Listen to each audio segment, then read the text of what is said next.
है विज्ञान विषय का, जो कि हिंदी माध्यम का है, कक्षा 8वीं का, और जो 60 नंबर का है और 2.5 घंटे का पेपर होने वाला है। तो इसको आज हम सॉल्व करेंगे।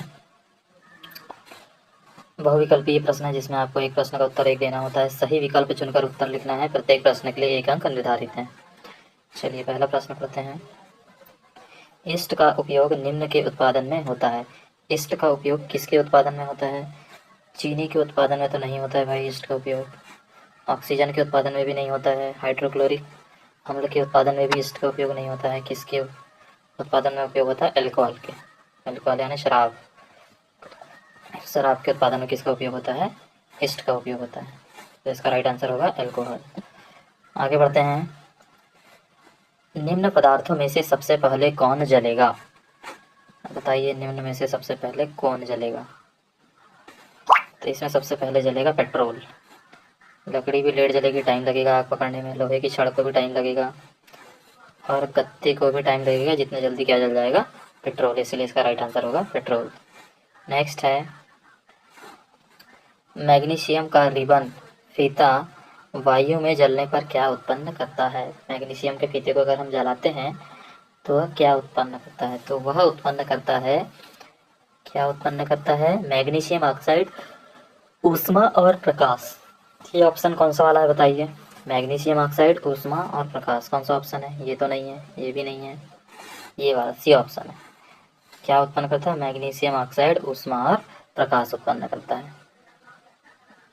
नेक्स्ट क्वेश्चन है, पौधे और जंतुओं की वह स्पीसीज यानी होती है प्रजाति, जो किसी विशेष क्षेत्र में विशिष्ट रूप से पाई जाती है, वह है?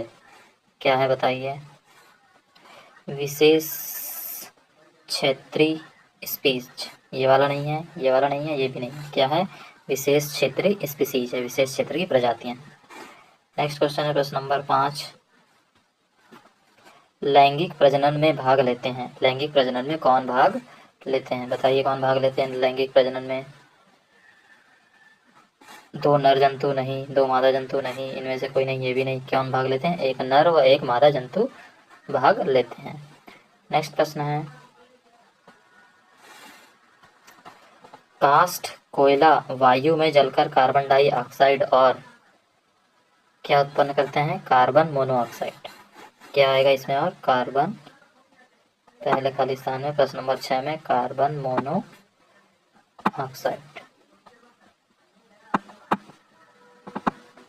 कार्बन मोनोऑक्साइड उत्पन्न करता है। अगला प्रश्न है, जिन पदार्थों का ज्वलन ताप कम होता है और जो ज्वाला के साथ सरलता पूर्वक आग पकड़ लेते हैं, ज्वलनशील पदार्थ कहलाते हैं। इसमें आएगा कम। अगला है, कागज बचाने का अर्थ है पेड़ों को बचाना, क्योंकि पेड़ों से ही क्या बनते हैं? कागज बनते हैं। तो कागज बचाने का अर्थ है पेड़ों को बचाना। अगला प्रश्न है प्रश्न नंबर 9। वह निषेचन जो माता के शरीर के अंदर होता है आंतरिक निषेचन कहलाता है। कौन सा निषेचन कहलाता है? आंतरिक निषेचन कहलाता है। अगला है, लड़कियों में मासिक धर्म चक्र की शुरुआत क्या कहलाती है? मेनार्च। क्या कहलाती है?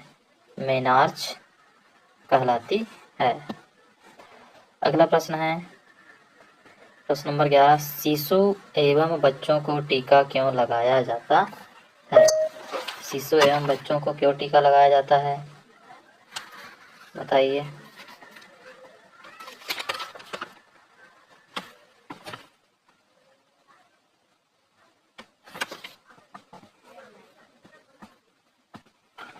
क्वेश्चन था, शिशु एवं बच्चे को टीका क्यों लगाया जाता है? तो क्यों लगाया जाता है? बच्चों के शरीर में रोग प्रतिरोधक, इसको रोग प्रतिरोधक समझना है, रोग प्रतिरोधक हेतु टीके लगाए जाते हैं, जिससे बच्चों के शरीर की रोग से लड़ने की शक्ति बढ़ती है।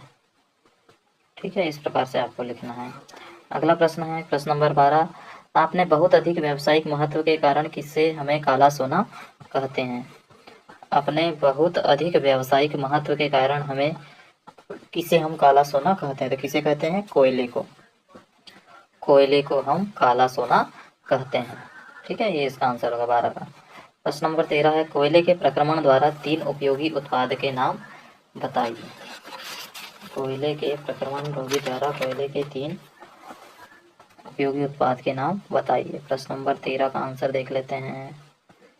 13, गैस उद्योग, विद्युत उत्पादन तथा हाइड्रोजन, सिंथेटिक प्राकृतिक गैस एवं डीजल ईंधन, ये इसके 3 नाम हैं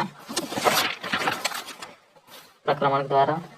अगला प्रश्न है, किन्हीं दो राष्ट्रीय उद्यानों के नाम लिखिए। तो किन्हीं दो राष्ट्रीय उद्यानों के नाम ये रहा, कान्हा राष्ट्रीय उद्यान मंडला और माधव राष्ट्रीय उद्यान शिवपुरी। ये प्रश्न नंबर 14 का आंसर है, किन्हीं दो राष्ट्रीय उद्यानों के नाम लिखिए। प्रश्न नंबर 15 है, मरुस्थलीकरण कब होता है? तो बताइए मरुस्थलीकरण कब होता है। प्रश्न नंबर 15 है, मरुस्थलीकरण से मुकाबला, रणनीतियां और समाधान। ये गलत आंसर है, इसको आपको ही ढूंढना होगा। अगला प्रश्न है, प्रश्न नंबर 16, मनुष्य में गुणसूत्रों की संख्या कितनी होती है? प्रश्न नंबर 16 क्या है, मनुष्य में गुणसूत्र की संख्या कितनी होती है? तो ये होती है 46।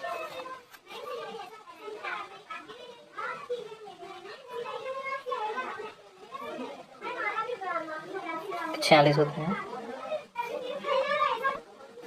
अगला प्रश्न है, प्रश्न नंबर 17, एक किसान अपनी भरपूर व अच्छी फसल काटने के बाद उसे भंडारण से पूर्व सुखाना भूल गया, उसे किन समस्याओं का सामना करना पड़ सकता है? चलिए देखिए उसे किस समस्याओं का सामना करना पड़ सकता है। किसान ने फसल को नहीं सुखाया है और इस प्रकार उसकी फसलों में नमी की मात्रा अधिक होगी। यह उच्च नमी सूक्ष्म जीवों की वृद्धि का कारण बनेगी और परिणाम स्वरूप भंडारण के दौरान खाद्यान्न खराब हो जाएगा। ये प्रश्न नंबर 17 का उत्तर है। अगला प्रश्न है, प्रश्न नंबर 18,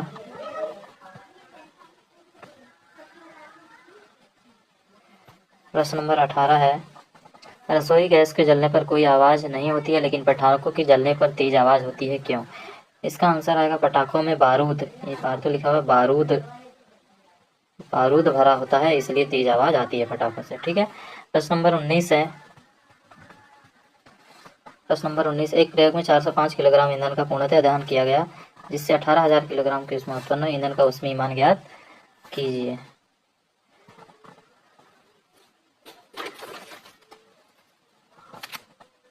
इसको भी आपको ही हल करना पड़ेगा। प्रश्न नंबर 20 है, मुर्गी और मेंढक दोनों ही अंडे देते हैं लेकिन दोनों में निषेचन की क्रिया अलग अलग प्रकार से होती है, क्यों? बताइए। इसको भी आपको अपनी किताब से ढूंढना होगा। अगला है, निम्न में से जरायुज जंतु और अंडपचक जंतु को विभाजित कीजिए।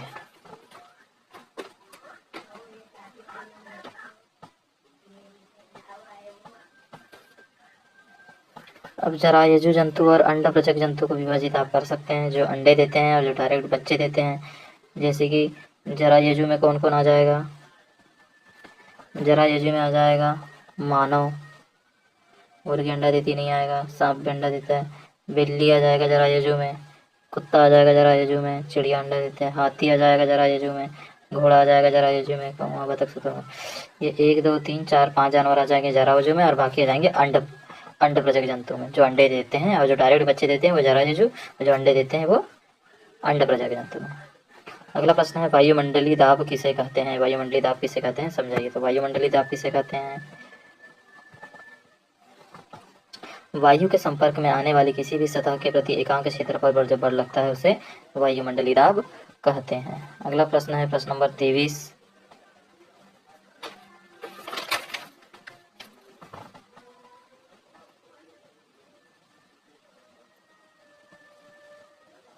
प्रश्न नंबर 23 का, गेहूं की फसल उगाने के लिए किन प्रकारों का क्रम लिखिए। चलिए सबसे पहले क्या करेंगे हम, सबसे पहले मिट्टी तैयार करेंगे, नंबर 1। दूसरे नंबर पे बुआई करेंगे, तीसरे नंबर पे खाद एवं उर्वरक देंगे,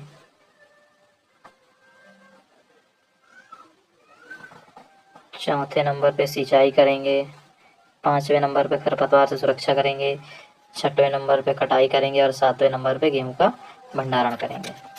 अगला प्रश्न है, निम्नलिखित को हितैषी और हानिकारक सूक्ष्मजीवों को वर्गीकृत कीजिए। कौन हितैषी है और कौन हानिकारक है?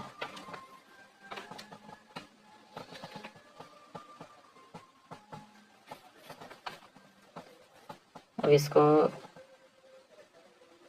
मलेरिया हानिकारक है, रोटी की फफूंद हानिकारक है, और बाकी सब हितैषी हैं।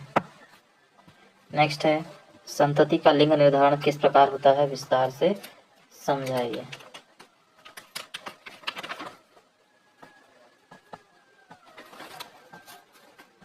इसको आपको समझाना होगा, आपको ढूंढना होगा किताबों में। पहाड़ों पर वायुदाब कम क्यों होता है, कारण सहित लिखिए। तो पहाड़ों पर वायुदाब कम क्यों होता है,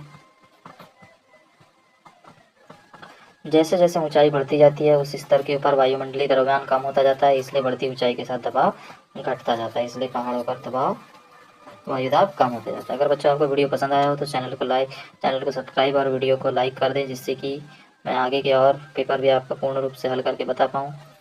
धन्यवाद।